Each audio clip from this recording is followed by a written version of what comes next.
Hoje nós vamos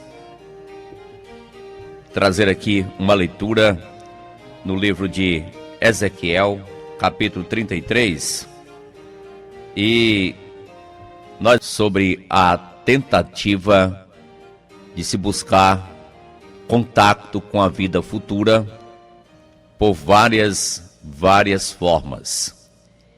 E a gente pôde ver que essa ideia de contactar com o mundo invisível, sobretudo dos espíritos desencarnados, é o que denomina o chamado espiritismo.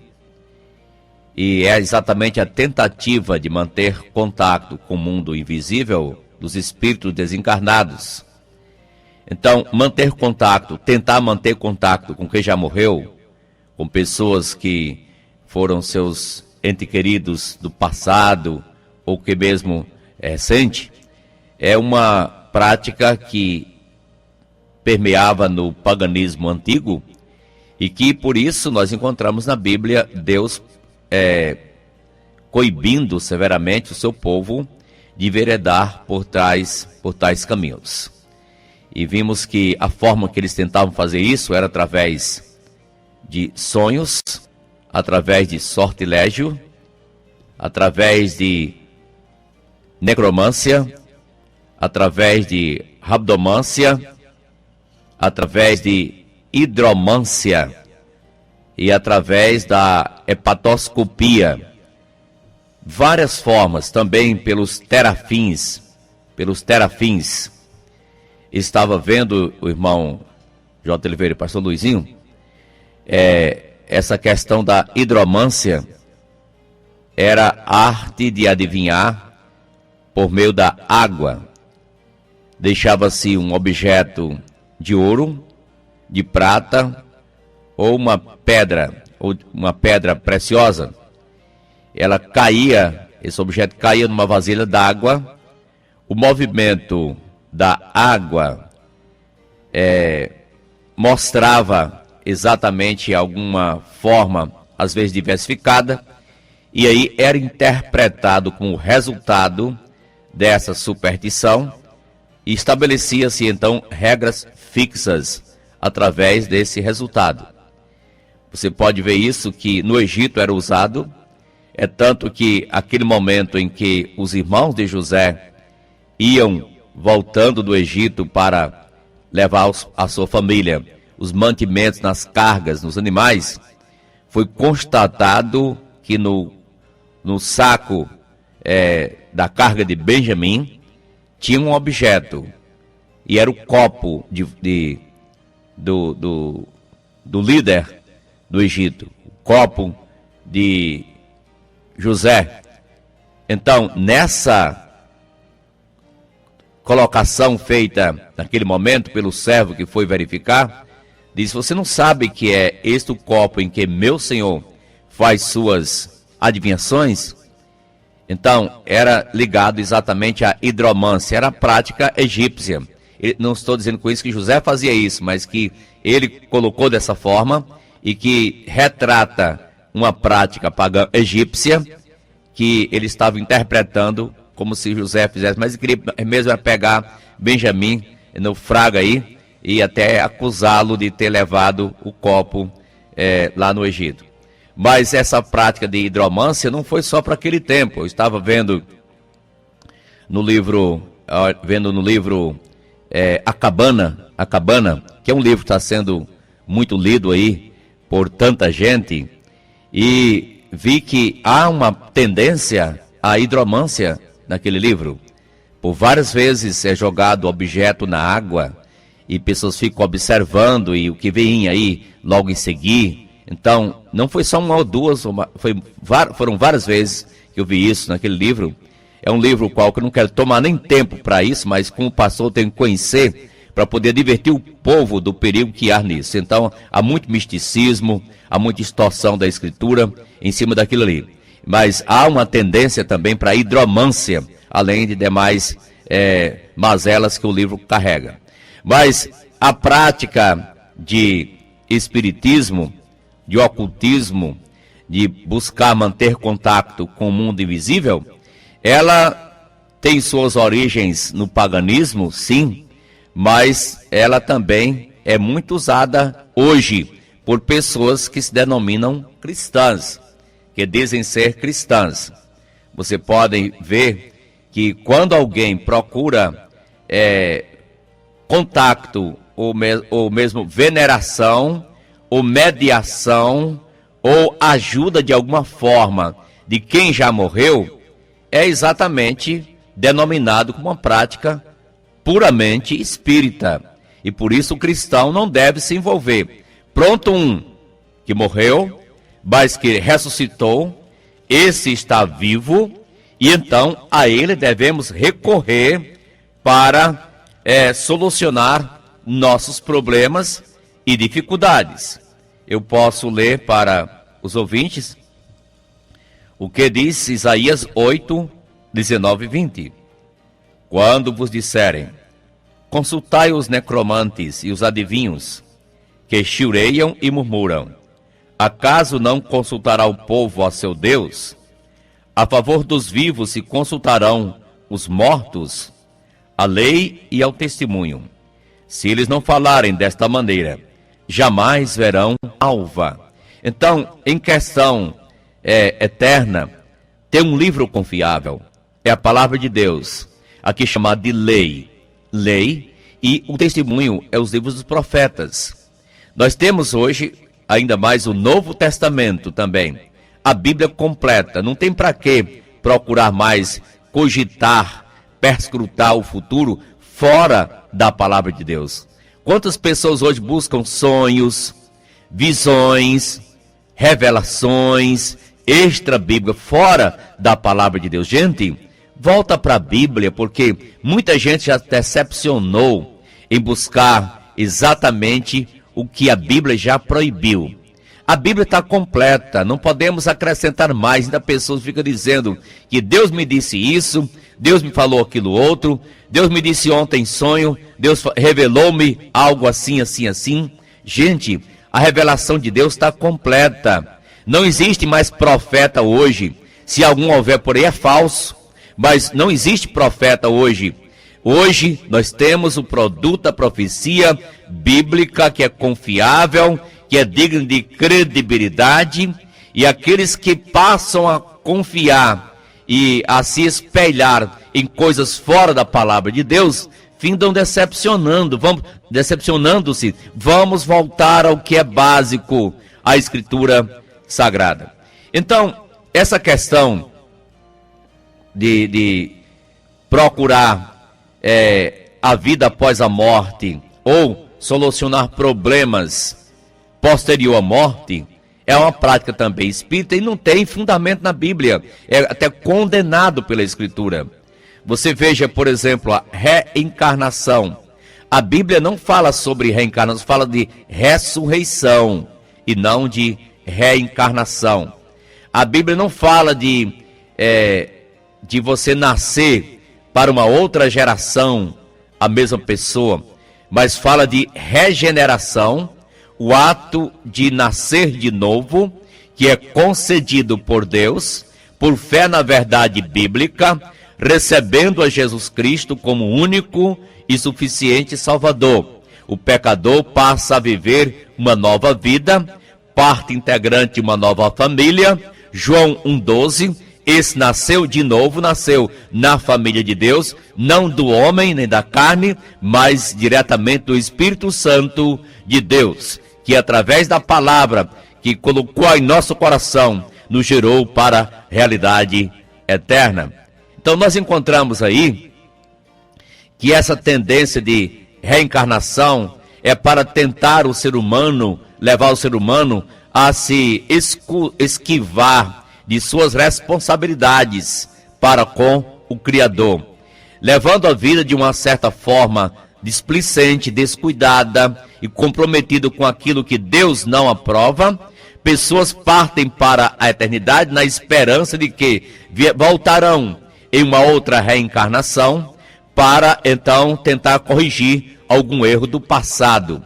Isso é o que chamam de reencarnação. vejamos que a Bíblia não dá autorização para tal prática. Jesus Cristo falou seriamente sobre a vida após a morte, sendo um quadro irreversível, quando deu exemplo do rico e Lázaro. O avarento achou-se no inferno na tormenta eterna. Lázaro, já por ter confiado no meio salvífico estabelecido por Deus, se acha no seio de Abraão. E entre um e outro há um grande abismo. Foi pedido para que Lázaro voltasse para ajudar os irmãos do rico que estava aqui na terra, segundo a história, que não é uma parábola, é uma história. E Abraão disse para eles que eles não podem. Lá tem Moisés e os profetas, ouçam-nos. E o avarento que estava na tormenta insiste, dizendo que se alguém for ter com eles, arrepender-se-ão. Ele disse: se não ouvem a Moisés e aos profetas, tampouco se arrependerão, mesmo que ressuscite alguém dentre os mortos. É verdade, Jesus Cristo ressuscitou dentre os mortos. Mesmo assim, muita gente não acredita na vida eterna que ele trouxe, na salvação que ele trouxe, no perdão, e por isso ainda não o recebeu na vida. O que acontece é que muita gente se baseia em alguns textos que vamos trabalhar neles na próxima semana, mas eu quero dar para vocês um texto que as pessoas se baseiam, querem se basear pelo menos, e querem usar como norma no decálogo dos 10 mandamentos, porque existiu os 10 mandamentos, não significando que apenas esses são os mandamentos estabelecidos por Deus na lei velho-testamentária, mas os 10 mandamentos estão muito claros aqui. E uma pessoa até escreveu, me fazendo essa pergunta, porque no decálogo da lei, capítulo 20 de Êxodo, aqui verso número 5, não as adorarás, nem lhes darás culto, porque eu sou o Senhor teu Deus. Deus zeloso, que visito, olha aqui, a questão que a pessoa colocou foi essa, que visito a iniquidade dos pais nos filhos, até a 3ª e 4ª geração daqueles que me aborrecem, e faço misericórdia até 1000 gerações daqueles que me amam e guardam os seus mandamentos. Olha, então as pessoas colocam o seguinte: aqui Deus diz que vai cobrar o pecado dos pais nos filhos até a 3ª e 4ª geração. Aí diz, então essas gerações é exatamente a pessoa morre e se reencarna, morre de novo, se reencarna, não tem nada a ver com isso, gente. Aqui Deus está falando sobre a importância de voltar-se ao princípio, ao que é básico. Ele diz: eu sou o Senhor teu Deus, que te tirei da terra do Egito, da casa da servidão. Então, aí ele se apresentou, dizendo quem ele é, a autoridade que tem, para dar exatamente as leis. E começou dando os 10 mandamentos: não terás outros deuses diante de mim. Aí vem no próximo: não farás para ti imagem de escultura. E aí vai. Aí no verso 5, detalha sobre os prejuízos que as consequências do pecado pode trazer, e vai até a 4ª geração. Olha, o pastor Luiz ontem deu um exemplo muito claro, sem o saber, mas deu um exemplo muito claro disso. Ele falou sobre uma jovem que ficou grávida de quantas crianças? 3 crianças, e ela com 13 anos. E pelo que nos constou a história dele, a sua mãe ficou grávida com 13 anos. E quem mais? A avó dela também ficou grávida com 13 anos. E agora aqui a bisneta ou tataraneta, não sei mais, está agora grávida também com 13 anos. E aí, é isso que está dizendo, que geralmente o pecado dos pais, eles interferem na geração futura, vai passando, porque até o pecado é uma coisa hereditária. A pessoa herdou de Adão e Eva, da natureza humana, e vem todos nascendo pecadores. Por isso tem que nascer de novo, para ter natureza de Deus. Então não é nada de reencarnação. Aqui fala das consequências do pecado, que não Deus está estabelecendo que vai exatamente haver outras oportunidades. Segundo lugar, algumas pessoas interpretam essa questão aí de forma diferente, quando diz que o pai é responsável do pecado do filho. Não é nesse âmbito. Cada um, Romanos 14:12, cada um dará contas de si mesmo a Deus. O filho não morrerá pelo pecado do pai, e o pai não pagará o do filho. Mas aqui está falando apenas como o resultado das consequências do pecado. Por exemplo, aqui mais um exemplo.